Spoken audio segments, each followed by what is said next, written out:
everyone. It is day 109 of my study abroad adventure and my second day in Vienna.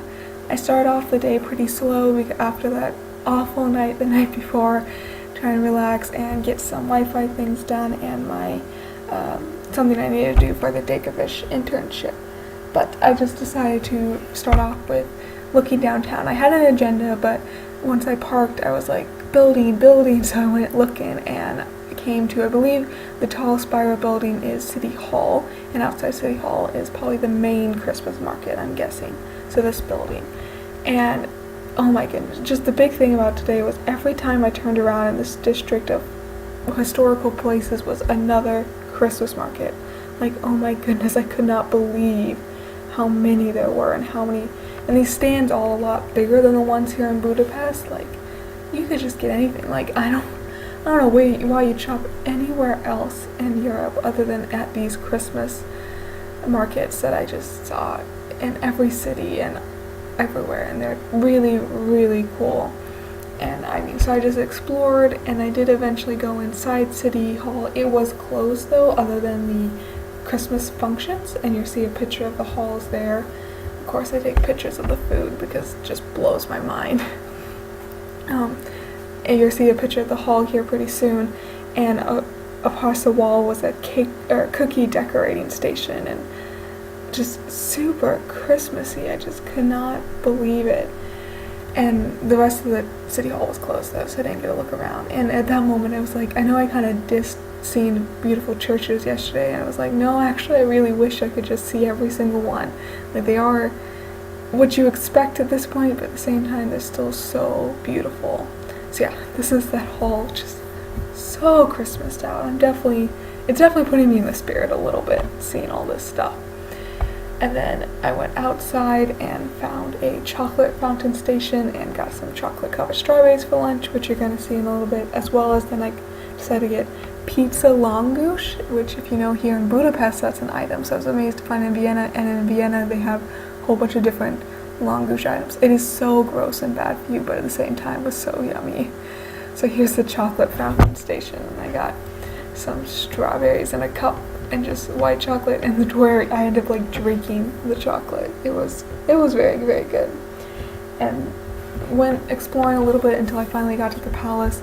I will have passed the National History Museum and some other building, and just like this whole area just seems to have a bunch of ginormous buildings of historical relevance. Oh, first I'll pass the Parliament with the Greek columns. Like, I don't know why it looks so Greek to me, but that's what they do. So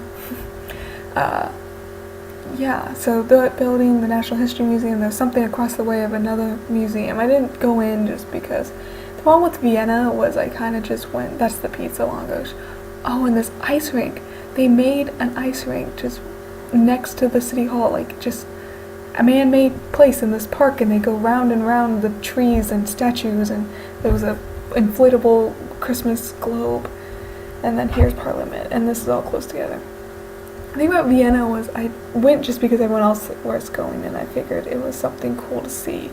So I didn't have like a drive or attraction to see anything particular, which was also just really nice because just seeing these buildings was so magnificent, and it makes you really think about the greatness in the world and what motivates people to do things. Like, who sits down and says, you know what, I'm going to build this giant palace? Like, I kind of get the royalty and like European competition with other countries, but they stick to it and they make these phenomenal places that have stand for a long time. So yeah, eventually I got into the Harfenberg Palace, the winter residence of the palace I had visited the day before. So also had the Sissi, or Queen Elizabeth's Museum, and some more information. And it started off with the Imperial Silvery collection, which I guess I could have taken pictures, I didn't quite realize, but I don't know what, I mean, it was all beautiful and fantastic and so much. I think that's the biggest thing when visiting these things, you just get amazed with the quantity of, like, these are silver and gold plates and porcelain plates and hand painted and painted. So this is a whole different location, another Christmas market. So I just loved like, it was a lot, and you just couldn't even absorb how beautiful it all was and just the magnitude. So it was very, very cool. And then I go upstairs and you see the Sissi Museum, which is the Queen Elizabeth or Empress Elizabeth, depending on which country you're in. Which, when I came back to Budapest, I went over the Elizabeth Bridge, so I think it's after this queen. The one political thing she did, I learned in the museum, was try to help Hungary out of slavery by convincing her husband to fight and become king of the nation. So it is interesting how intertwined this particular history has with Hungary.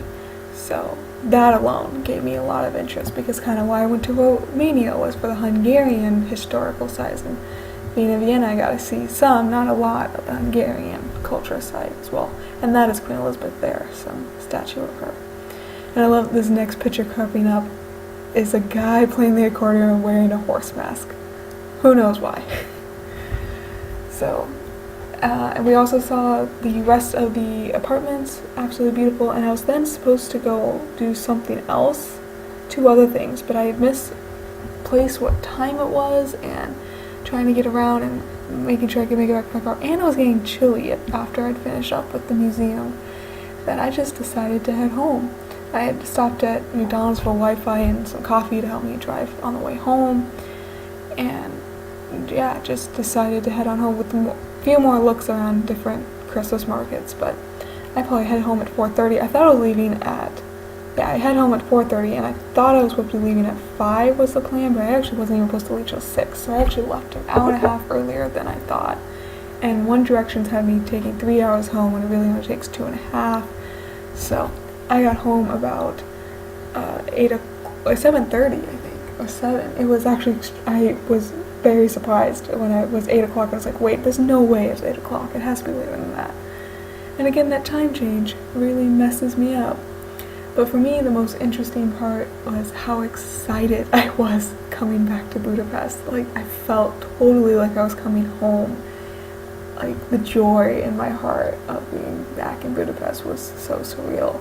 And getting to see it from a car perspective, and driving across the Elizabeth Bridge, and coming down streets that's like, I know this area, and just phenomenal. And so despite the parking and everything, renting a car was very therapeutic. I love driving, and especially the drives between cities was just a dream come true, and I can't say enough about it. So I'm happy I did it.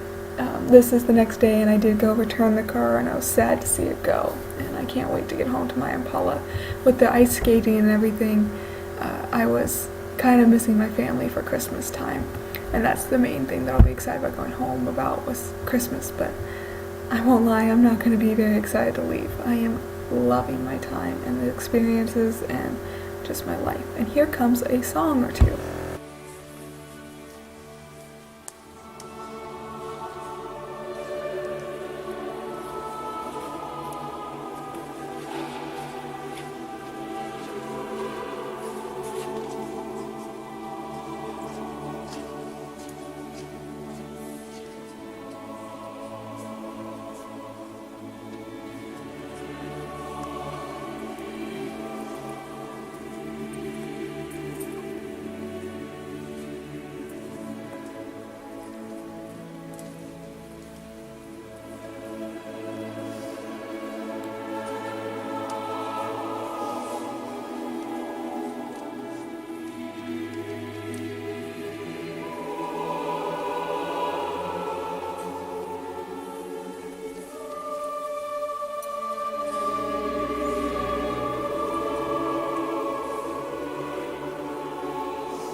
So yeah, I kind of just stumbled into that church and they were singing and it was pretty cool.